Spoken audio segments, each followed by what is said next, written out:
One of the most fun parts of visiting another country is to go to the grocery store and see how different it is to the ones in your country. Especially the snacks and sweets aisle is usually what fondles my phallus the most. It's interesting to see what people from different cultures stuff in their faces when they want to smother their anxiety with carbohydrates. Especially in these trying times when we can't go out and film stuff for a proper video, for instance, and we have to resort to ridiculous video ideas. Stuffing our faces with carbohydrates comes in pretty f***ing bendy. So for this video, as you can see, I went to the grocery store and bought a shit ton of snacks. These range from the delicious to the disgusting to the utterly f***ing ridiculous.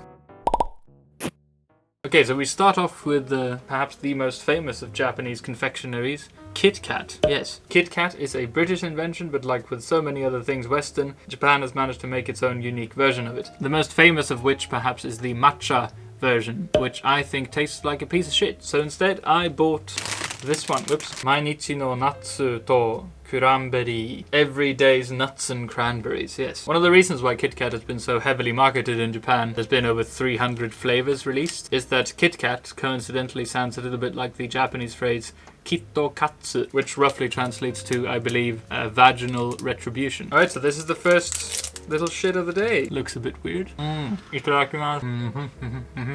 Whoa, that was actually really good. Moving on. Now, Sweden's got Marabou, and the UK's got Cadbury, and Japan has also got its sort of standard brand of chocolate, and that is Ghana. Why the f*** is it called Ghana? I don't know. Ghana was advertised in an ad campaign in which my #1 wet dream, Japanese figure skater and all-around snack of a man, Yuzuru Hanyu, featured. So I have high hopes for this, you know. Ooh. Okay, maybe actually this isn't. Maybe I got this the other way around. Maybe this isn't actually meant to be so. Ooh. I think they're meant to be like cute little heart things, but they mainly just look like turds. Anyway. Not bad at all. Yuzuru Hanyu never lets me down. Okay, at this point I know what you're thinking. So far this has been fairly tame and normal, you know. This surely doesn't hold up to last video's toilet slurping, providing both anal and oral pleasures. Delicious. But chotto f***ing matte onegaishimasu, because you haven't seen shit yet. Another staple in the naughty aisle of the Japanese grocery store is Pocky. Yay! These strawberry flavored ones are specifically marketed to be shared with others, even strangers, which in this day and age is terribly irresponsible. They should market another flavor to be eaten alone at home, at least 6 feet away from others, you know. The hikikomori version. Is that insensitive? Okay. Aha! These are f***ing delicious though. They are lit, ripped, solid, and tight. On the more traditional side of things, we find Karinto. They've been around for ages apparently, they look like turds, and I'm not a very big fan. We are not straying far from the anal side of things though, everyone, as we rarely do on this channel, because the next one is colon.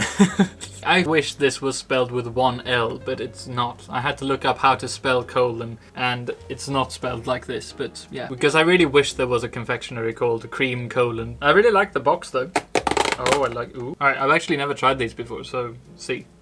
Ooh. Oh, I really like these. Kind of crunchy on the outside and then very puffy and lovely on the inside, just like me. Yeah. Oh, and then it folds itself back like that. Okay, I like this. Now, as everyone knows, there's obviously not a shortage of adorable, cutesy little characters in Japanese culture, and that is also reflected in the candy aisle. This, for instance, is Super Mario themed chocolate. Oh, they're little coins. Oh, I see, right.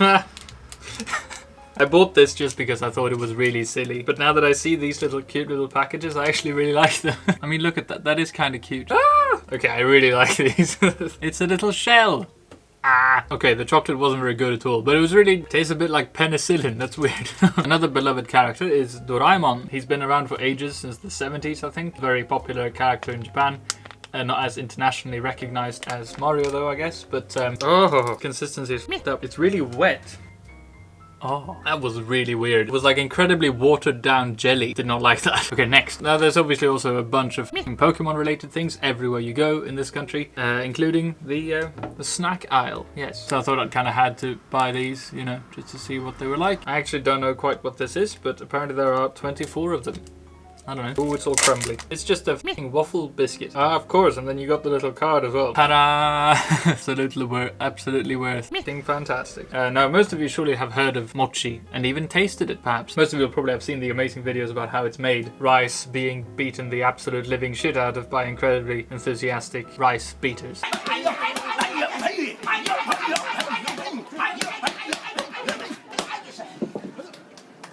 And the end product is the Japanese snack with the best consistency by far. It's difficult to describe if you haven't had them yourself, but it's kind of a combination of snot and a boob. Anyway, mochi has been around in Japan for the last 55,000 years, and it's not uncommon to see them served with sweet red bean paste inside, like these ones. Or like this one, wrapped in an edible leaf and flavored with actual cherry blossom. And these are really good as well. Yeah. Now these colourful little figures are related to mochi. They're also based on rice flour, I think, and they're called dango. They're so fucking pretty. I love these. Half of it is just the way they look, I think. They're so nice. Compared to mochi, these ones are a bit more firm in their consistency and political views. Still really nice though. Now I guess most countries have some sort of crisps, and while Japan does have the standard, you know, salt and sour cream flavors, they also have seafood and sour plum flavor. Now I have looked forward to eating these for a embarrassingly long time now, actually. I love this kind of thing, trying something familiar but with a weird taste. Anyway, okay, that's the sour plum ones. Ah, shit, that's weird. Okay, what about the fucking seafood? Oh, damn. They smell like when you walk into an aquarium, you know. Ah, no. Oh, that is so weird. That wasn't pleasant. Okay, moving on. I definitely need to wash that down. Why do I do that? And look at that segue. Yeah, because look. Alright, 2 drinks. Yay, look at. Not just any drinks. 2 of the most unfortunately fucking named drinks on the planet. Pocari Sweat and Calpis. These were like the first things that I tried when I came to Japan, and they are fine.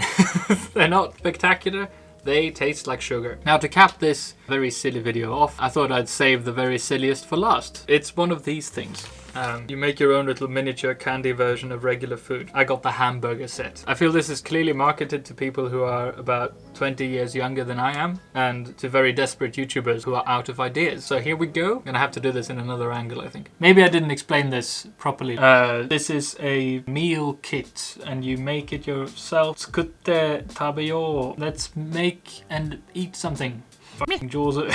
Naturally, all the instructions are in Japanese. If toddlers in Japan can do it, then that's basically my level of Japanese, so this should be okay. I think I've got everything sorted, so let's begin. All right, so I don't know why I cut that out, but there it is. And in here it looks like basically like a ramen instant noodles set. These little bags. All right, so now I've got all the little pieces. Then what? Okay, let's make the potatoes. This is apparently where we begin. This is kind of nice. I actually need to use the terribly small amount of Japanese knowledge I have. Jesus, there are so many. Okay. Hey, potato no moto pote. Yeah, okay, I get this. Honto? Yeah. Giza giza ga tsuite o mizu o iremasu. Okay, so first the water. I get it. And now with the, oh, it's a little knife as well. Wow. Look at that. So it just turned into a powdery fucking mess. Flatten it out with my finger. Okay, here we go. I don't know if I'm doing this right, but I'm just mushing it in. Okay, I have no idea if this is what it's supposed to look like. It all, that's good enough. So about 30 seconds in the microwave.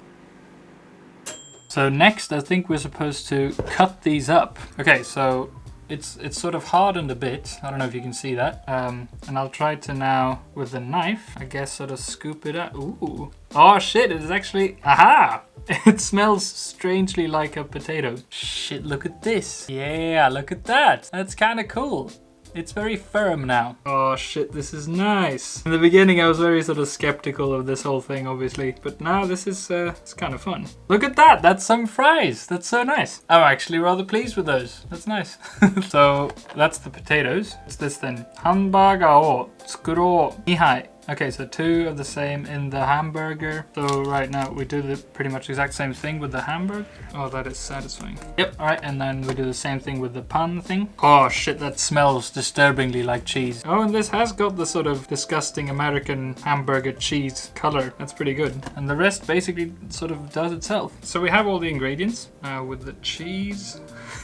All right, fuck yeah, I think that's 1 burger done. Look at that. That's enormous. Yay.